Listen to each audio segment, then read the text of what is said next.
non-happening of event within fixed time. Contingent contracts to do or not to do anything if a specified uncertain event does not happen within a fixed time. It may be enforced by law when the time fixed has expired and such event has not happened, or before the time fixed has expired. It becomes certain that event will not happen. Where performance of a contract depends upon the non happening of an event within a fixed period, and if that event takes place within that fixed period, it is a void contract. But if that event does not take place within a fixed period of time, it is a valid contract. Happening of impossible event. Contingent agreements to do or not to do anything if impossible event happens are void. Whether the impossibility of the event is known or not to the parties to the agreement at the time of formation, where the performance of contract depends upon the happening of an impossible event, such an agreement is void from the beginning. Quasi contract. Quasi contract does not come into existence as a result of agreement between parties. It arises under special circumstances. It is an obligation imposed by law upon a person for the benefit of another.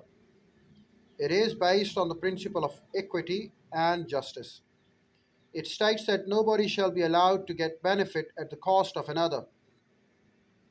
Sometimes law requires that a person must perform some obligation. Such obligations are called quasi contract or constructive contracts. There are various kinds and circumstances of quasi contracts. Say, for instance, the first one is liability of necessities.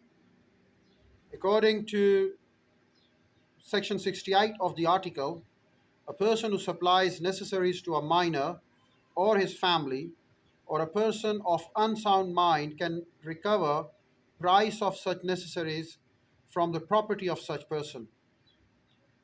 The following point must be noted. The person must not have such necessaries already. The person to whom necessaries are supplied must be incapable of contracting, that is, minor, person of unsound mind. The person to whom necessaries are supplied may be dependent upon the person who is incompetent to contract. The things supplied must be necessaries and no luxuries. A reasonable price of necessaries or services can be recovered from the property of such person if he has any. He is not personally liable for it. Payment by entrusted person. A person who is entrusted in payment of money which another person is bound by law to pay, and who therefore pays it, is entitled to be reimbursed by the other. It means an entrusted person who makes the payment can recover the money from the person who is legally bound to make the payment. The following points must be noted. A person should be entrusted in payment to protect his own interest. A person himself should not be legally bound to pay. Another person should be legally bound to pay. A person should make the payment to another person. Well, compensation for non-gratuitous act. Where a person lawfully does anything for any other person,